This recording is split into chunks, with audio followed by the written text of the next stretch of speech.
هنتكلم النهارده عن فيديو جديد لسلسله جديده، وهي سلسله افلام رعب مستوحاه من قصص حقيقيه. وكنت عملت قبل كده سلسله مجمعه خاصه بافلام الرعب او افضل افلام الرعب المستوحاه من القصص الحقيقيه، وكنت عملت لهم جزئين وهتلاقوهم في الديسكريبشن تحت.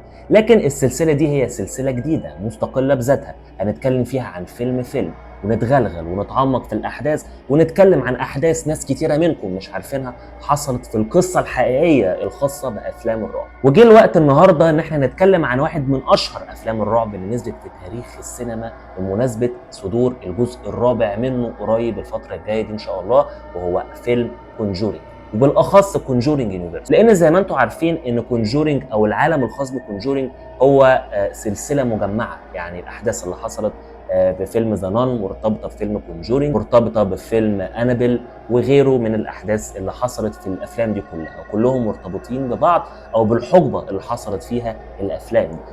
وعشان ما اضيعش وقتكم ما تنسوش النهارده تدعموني وتشتركوا في القناه وتفعلوا زر جرس التنبيهات وتدوسوا لايك على الفيديو عشان ما يفوتكمش كل جديد. يلا بينا ما نضيعش وقت ونخش في الموضوع على طول.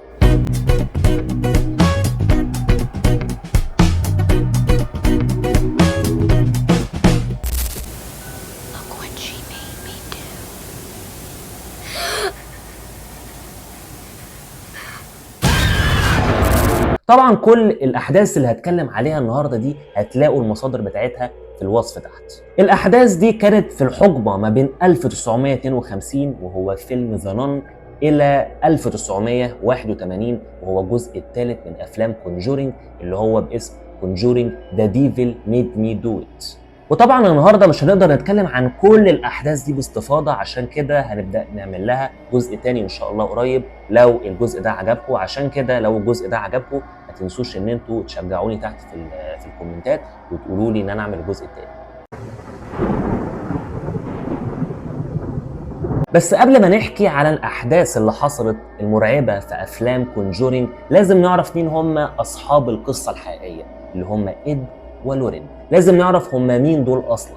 Ed and Lorraine exemplify, especially in the 70s, your neighborhoods. You know, how people weren't so afraid. إد هو كان محقق في الظواهر الخارقة للطبيعة، أو كان متغلغل في الأحداث الخاصة بالظواهر الخارقة للطبيعة، وكذلك لورين برضه نفس الكلام، كانت دايما بيقولوا إن هي تتعامل مع الأرواح وبتحس بيها طول الوقت. والاتنين اشتغلوا مع بعض لأكتر من 10,000 قضية خاصة بالأحداث دي أو الأحداث الخاصة بالظواهر الخارقة للطبيعة. يعني حرفيا شافوا كل الأحداث المرعبة اللي ممكن تتخيلها في حياتك، مروا بكل الظروف وكل الأحداث المرعبة دي. وأحداث فيلم ذا كونجورينج أو أفلام ذا كونجورينج يونيفرس هي جزء قليل من اللي هما شافوه في القصة الحقيقية.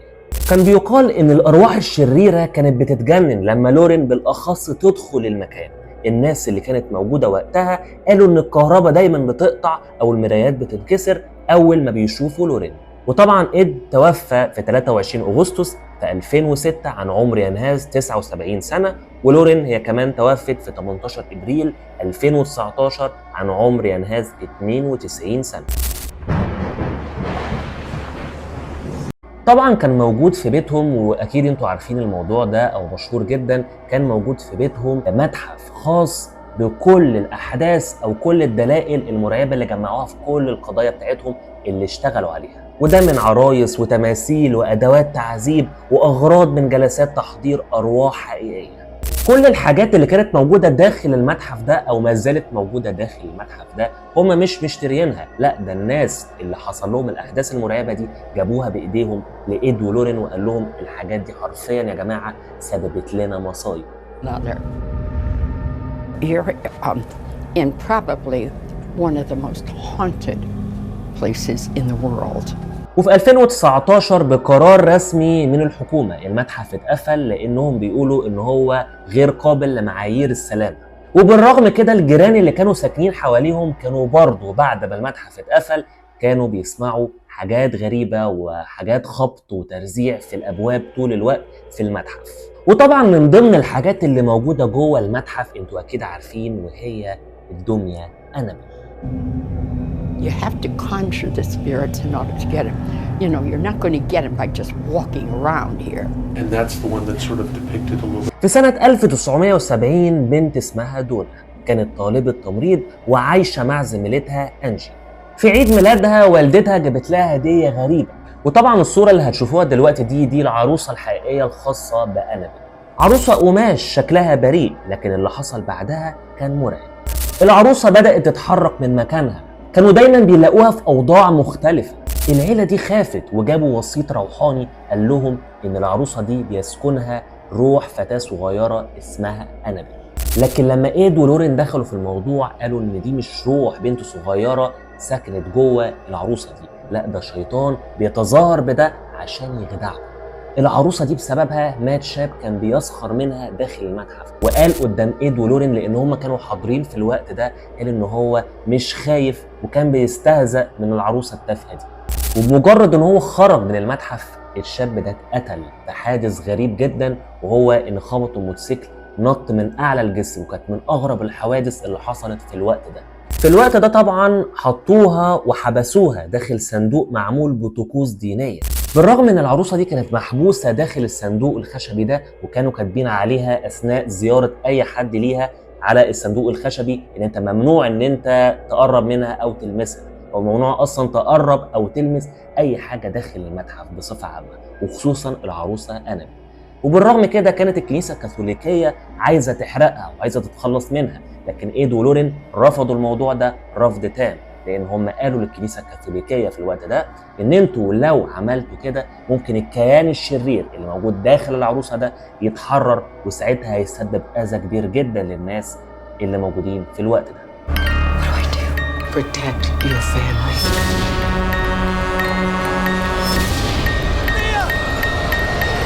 لما جم في لقاء صحفي بيسألوا إيد ولورين عن أخطر شيء موجود داخل المتحف، هل أنت فاكر إن هي أنابل؟ ولكن الإجابة كانت لأ، كانت حاجة تانية خالص. قالوا إن أنابل مش أكتر حاجة مخيفة عندنا، ولكن أكتر حاجة مرعبة عندنا حاجة بنسميها ذا شادو دول. إيه هي ذا شادو دول؟ دي دمية مرعبة بشكل مش طبيعي، شبه كائن مش واضح، له وش شيطاني وعينيه طالعه لبره ومتغطي بريش غراب وحاجات غريبه. الدميه دي ما كانتش لعبه عاديه، دي كانت معموله مخصوص لطقوس سحر اسود، اتحط فيها شعر بشري وقطع من عظام حقيقيه واقمشه مستخدمه في طقوس وثنيه. اللي صنعوها بهدف ان هي تبقى وسيله لعنه. إيد ولورين شرحوا ان ذا شادو دول اتعملت في طقس شيطاني مخصوص، والشخص اللي بيلمسها او بيبص فيها لفتره طويله ممكن يحلم بكوابيس وبيظهر فيها الكيان ده، ولو الكيان ده قتل الشخص في الحلم بيموت فعلا في الحقيقه. ودي طبعا نفس فكره فيلم ذا نايتمير اون ذا ان ستريت. لورين صرحت ان بعد ما حطوا ذا شادو دول في المتحف الزوار كانوا بيحسوا باحداث غريبه بعد ما بيمشوا من المكان. في منهم كتير كانوا بيحلموا بنفس الشكل ده، وفي واحد جاله ذبحة صدرية بعدها بأسبوع. وإيد قال إن هو حطها في صندوق زجاجي واتعمل لها إغلاق روحي، بس ما زال الناس بتحس بطاقة سودة حواليها. الغريب إن هم لما خدوا مسحة أو جزء من العروسة دي لقوا آثار دم أو DNA بشري داخل العروسة دي على ريشها بالأخص، لكن هم ما قدروش يكملوا التحليل لان هم خافوا خوف شديد جدا من ان هم يحصل لهم اي احداث مرعبه داخل المختبر في الوقت ده. وهنا بنتنقل لاحداث فيلم ذا كونجورينج 1 او اللي حصل لعائله بيرون، واحده من اشهر العائلات اللي كانت موجوده في الوقت ده، والاحداث اللي حصلت دي حصلت سنه 1971. I grew up, but that was clarified for us by Mr. King. He said, for the sake of the... البيت اللي هما كانوا ساكنين فيه ده كان له تاريخ اسود حقيقي. البيت ده اتبنى سنة 1736، وده معناه ان هو بقاله 230 سنة قبل ما عائلة بيرون تسكن فيه. طول السنين الطويلة دي قبل ما عائلة بيرون تسكن فيه عاش فيه عائلات كتيرة جدا. حصل فيه حاجات غريبة من وفاة أطفال حسب اللي اتقال من المؤرخين، في 7 أطفال ماتوا في البيت أو أعلى الأرض اللي حواليه، وبعضهم في ظروف غامضة مات، ومنهم اللي غرق ومنهم اللي اختفى. ده غير حوادث الانتحار، اتسجل أكتر من حالة انتحار داخل البيت، واحدة فيهم لست اسمها سوزان أرمون اللي شنقت نفسها في القبر. لكن أشهر حاجة حصلت في البيت ده وهو اللي مبني عليها أحداث فيلم ذا كونجرينج، وهي باتشيبا أو الأسطورة باتشيبا. By the power of God, I condemn you back to hell. دي كانت ست عايشة في القرن 19 وكانوا بيقول إن هي بتعبد الشيطان، استغفر الله. الناس اللي حواليها أو جيرانها قالوا وشافوا إن هي ضحت بطفل رضيع كجزء من طقس شيطاني، لكن المحكمة ما قدرتش تاخد دليل قاطع عن الموضوع ده وما قدرتش تثبت ده في المحكمة. ماتت في ظروف غريبة وجسمها اتحجر جزئيا. عائلة بيرون قالت إن كل الرعب اللي حصل في البيت ده مرتبط بتاريخ الأرض نفسها مش من البيت. سنة 1971 عائلة بيرون اتنقلت للبيت ده، بدأوا يلاحظوا حاجات غريبة من أبواب بتتقفل وريحة غريبة، وبناتهم الصغيرين بيشوفوا ست شيطانية كل يوم. لما استدعوا إيد ولورين عشان يشوفوا اللي حصل في البيت ده اكتشفوا إن ده لعنة اسمها باتشيبا، أو زي ما أنا قلت الأسطورة باتشيبا. البنت الكبيرة اللي موجودة في عائلة بيرون صرحت إن الفيلم كان أهدى بكتير من اللي حصل في الحقيقة. البيت كان بيبقى ريحته عفن فظيعة، وأمي كانت بتصرخ طول الوقت وحاجات بتتكسر لوحدها. ومن هنا نتنقل لأحداث فيلم ذا كونجرينج 2، بيحكي عن أحد أشهر الأحداث أو الملفات اللي اتعرض ليها إيد ولورين. Enfield was North London. The kid I was a very outgoing child, very energetic. I love. سنة 1977 في حي هادي بلندن، عيلة بسيطة بدأت تسمع أصوات، والبنت الصغيرة بدأت تتكلم بصوت راجل كبير، والكراسي كانت بتتحرك لوحدها. القضية اتشهرت جدا في الوقت ده وبقت إعلامية كبيرة جدا في الوقت ده، وبقت باسم ذا انفيلد بولترجست.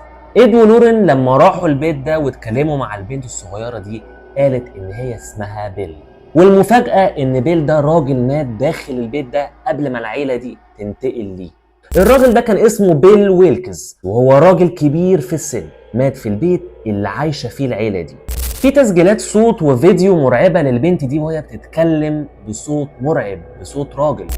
No good, mate. No, the wrong person. No.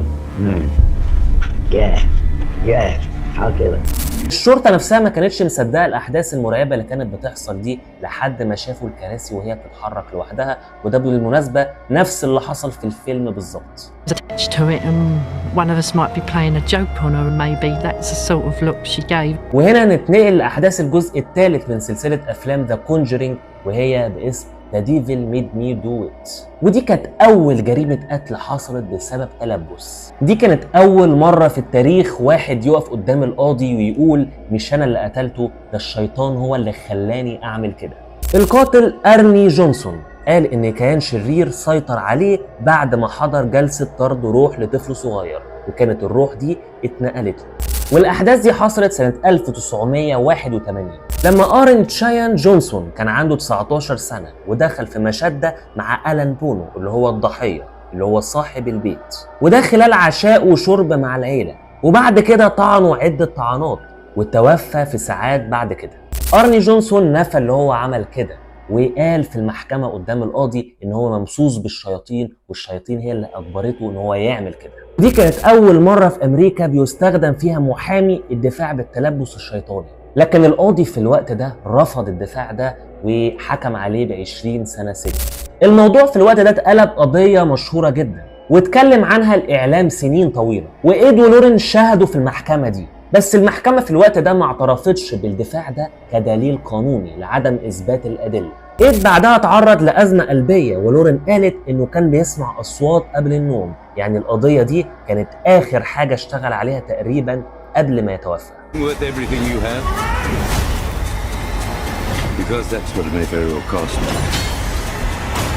وبس كده، دي تكون حلقتنا. اتمنى ان هي تكون عجبتكم، وان شاء الله يعني عايزكم تشجعوني ان انا اعمل الجزء الثاني من نفس السلسله دي. ده غير ان في قصص كتيره لافلام رعب مستوحاه من قصص حقيقيه او احداث حقيقيه حصلت بالفعل داخل افلام الرعب، برضه هنبدا نتكلم عليها ان شاء الله الفتره الجايه. وما تنسوش تدعموني وتشتركوا في القناه وتفعلوا زر جرس التنبيهات وتدوسوا لايك على الفيديو عشان ما يفوتكمش كل جديد. كان معاكم محمد العايدي، سلام عليكم.